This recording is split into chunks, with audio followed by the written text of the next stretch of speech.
Hello viewers, ABN গাইডে সবাইকে স্বাগত জানাই। এখানে আমি বিজ্ঞানের কিছু জিকে নিয়ে আলোচনা করব। যারা চ্যানেলটিতে নতুন তারা অবশ্যই চ্যানেলটি সাবস্ক্রাইব করবেন এবং পাশে থাকা বেল আইকনটি প্রেস করবেন। চলে যাচ্ছি বিষয়বস্তুতে।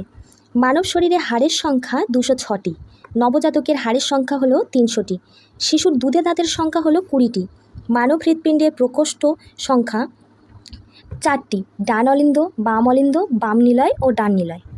মানব রক্তের ক্ষারীয়তা 7.4 pH। মানব শরীরে বৃহত্তম গ্রন্থি হলো লিভার বা যকৃৎ।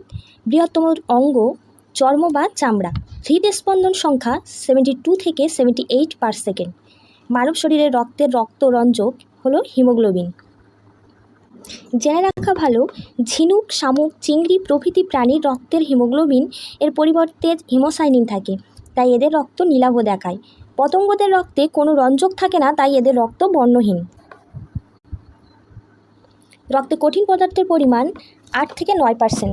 রক্তে রক্তরসের পরিমাণ 55%। মানুষের লোহিত রক্তকণিকার আয়ু 120 দিন।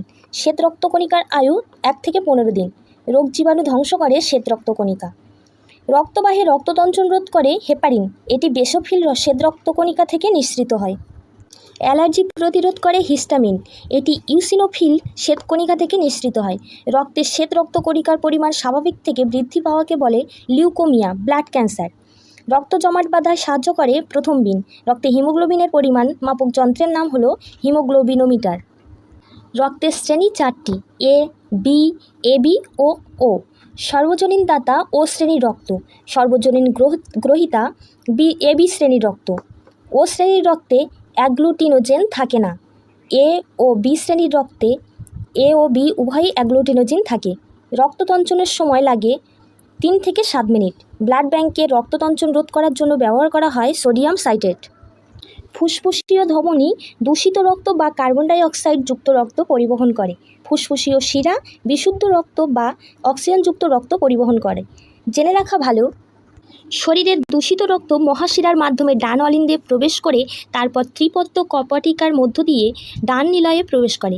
ডান নিলয় থেকে দূষিত রক্ত সেমিলুনার কপাটিকার মধ্য দিয়ে ফুসফুসীয় ধমনীর মাধ্যমে ফুসফুসে পৌঁছায়। ফুসফুস থেকে বিশুদ্ধ রক্ত ফুসফুসীয় শিরার মাধ্যমে বাম অলিন্দে প্রবেশ করে। বাম অলিন্দ থেকে সেই বিশুদ্ধ রক্ত দ্বিপত্র কপাটিকার মাধ্যমে বাম নিলয়ে প্রবেশ করে। বাম নিলয় থেকে সেই বিশুদ্ধ রক্ত মহাধমনীর মাধ্যমে শরীরের বিভিন্ন অঙ্গে ছড়িয়ে পড়ে। হৃৎপিণ্ডের আবরণীকে বলা হয় পেরিকার্ডিয়াম। নাড়ির স্পন্দন মাপা হয় হাতের কবজির রেডিয়াল ধমনীতে। রক্তে বিলিরুবিনের পরিমাণ বেড়ে গেলে জন্ডিস রোগ হয়। রক্তে বিলিরুবিনের স্বাভাবিক পরিমাণ হলো 0.2 থেকে 1/গ্রাম। মূত্র হলুদ দেখায় বিলিরুবিনের জন্য। ভিডিওটি ভালো লাগলে অবশ্যই লাইক, কমেন্ট এবং শেয়ার করবেন। ধন্যবাদ।